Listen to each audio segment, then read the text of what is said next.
Controller! That's a DualSense. What? What happened? There's triggers! Yo, it looks cool though. The Edge, DualSense Edge. DualSense Edge. Look, this thing here, if I could just like... Okay, all right.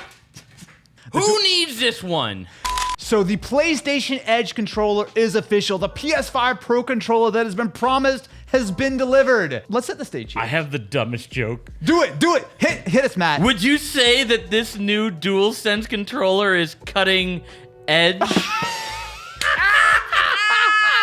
No. I'm not even a dad. All right, we've had the long-awaited PS5 Pro controller. Yeah, we've literally seen this about 17 seconds ago. So come with us for a little journey as we all learn together. So the DualSense Edge is going to have customizable controls. You're going to have the little bumps that look exactly like what you get in the Elite controller for your triggers. Adaptive triggers. Yep. We've had these types of controllers for PlayStation in the past, but this is the first time that we're getting an actual proper first-party PlayStation Pro controller. But like, I love using the Xbox Elite controller. I do like the adaptive triggers. I don't really use the customizable back buttons that much. I mean, I know if you're like an FPS gamer, like those are super helpful for that. For me, it's just the better build quality and the heft of the Elite controller is why I love going back to it. It feels terrific. And the DualSense was already an amazing feeling controller, but I always felt it was a little light. I like a hefty controller. I like a controller to weigh as much as me, and that's saying something. So I'm gonna hit you with the key talking points. Yeah. With the PlayStation 5 DualSense Edge. Okay, ultra customizable controls that allow you to remap or deactivate specific button inputs. That is terrific. I think that is sort of table stakes for a Pro controller. Having the ability for you to adjust the sensitivity, the dead zones and whatnot, totally important, especially if you want a real Pro controller that's not just, oh, it's cool and flashy, but it actually has real features, right? You can also save multiple control profiles. We kind of talk about like PlayStation breaking into PC gaming, and if they have their launcher, and if you could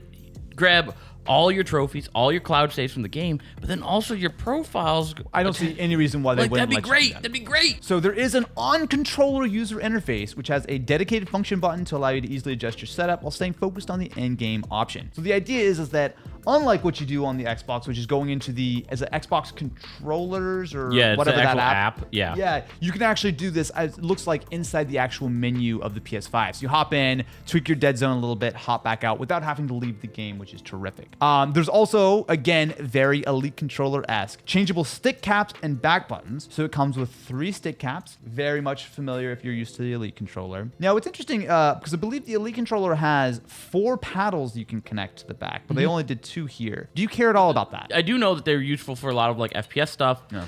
What it's hard to tell in the photos here is Yeah. whether it actually does have 4 or not, because it looks like it might have 2 in the back, but I can't tell whether those 2 in the back are also The ones that these you can hit one on are the right front. below the joysticks. If you have one in the joystick and you can kind of hit it with your thumb, I think that's actually more to me comes more straight down. useful than trying to do the hands here, because I always find like I either hit it or it's weird to stretch out to hit them. But on the back of it, there's one thing I think is going to get uncomfortable. And if you look at this like seam down the handle, there looks like there's a seam. Oh, you're right, And yeah. I feel like that will get uncomfortable after a while. Now, continuing on, they also say that you can fully replace each individual stick module on the controller. Replacement modules will be sold separately. I mean, if you're a pro, you gotta go keep your sticks fresh. You're gonna use the same sticks twice? Please.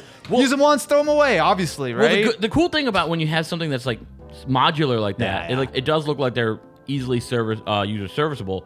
But if you can now have third-party things of like, for the right side, because I want a little bit more aim, I don't know, like. Well, because you can already replace the caps, but then this is the actual stick module itself. Sony are saying that they're selling you replacements, so it doesn't seem like upgrades, more so like when yours break. Yeah. But you gotta know that if this is popular and enough people are sort of buying into this, there will be third-party stick options that you can just drop right in. This is gonna be popular. People have been asking for this since the Elite controller came out. The only thing I'm gonna knock this for, is one, I love the design of it. I love the kind of two-tone. I don't know if I love the design. I think the design is fine. I think it looks a little like DualSense that they bolted on some things Yeah, and I turned kind of like that. One of the things that we loved about this controller is how this is so bumpy, but it's weirdly smooth at the same time with all the little PlayStation face buttons. One more thing that I think that they have completely ripped, and again, I'm not complaining about this. Great, thank you for ripping all the good stuff about it. It comes in a carrying case, which means that you have a braided USB-C cable that comes with the controller. All cables should be braided at this point.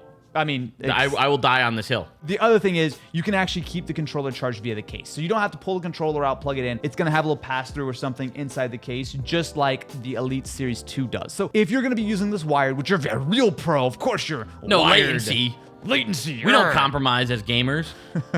Although if you don't compromise as a gamer, then you should subscribe to the channel and ring-a-ling the ding-a-ling button, because here this is, we only compromise on delivering high-quality, cutting-edge news directly to your subscription feeds. We only give you the best. Subscribe. But what I'm looking at here is this DualSense Edge feels like absolutely the PlayStation version of the Elite controller. Let me be super duper clear. That is a great thing. Everyone is making third-party controllers.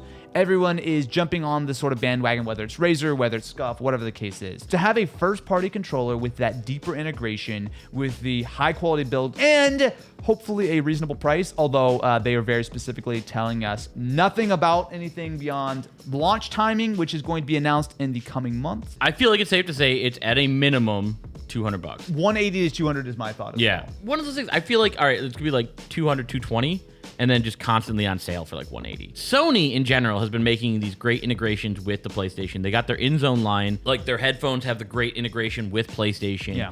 That's something that they're really doing a lot of great things with. Having all this first-party integration, being able to control like the PlayStation location. All at your fingertips. I'm glad that they're doing this. Yeah. Obviously, the thing is, let's make sure it doesn't suck. I would be shocked if it sucks, because this is I would too. Such a good controller. Like, the DualSense is my favorite controller right now, even including something like the Elite. I love this controller. I love the haptics. Elite, it's so good. All right, I'm somewhere on the fence with the DualSense and the Elite. I love the Elite, but the haptics on the Elite are terrible. On the Elite, yeah. Yeah, the vibration motor on it. Horrible. This is terrific. I'm very excited to get our hands on a DualSense Edge. So make sure to subscribe for our thorough, in-depth teardown of the DualSense Edge. Hopefully we don't get in trouble again like last time. I wonder if it runs 3 degrees hotter. Matt, you're going to get me canceled again. Please don't.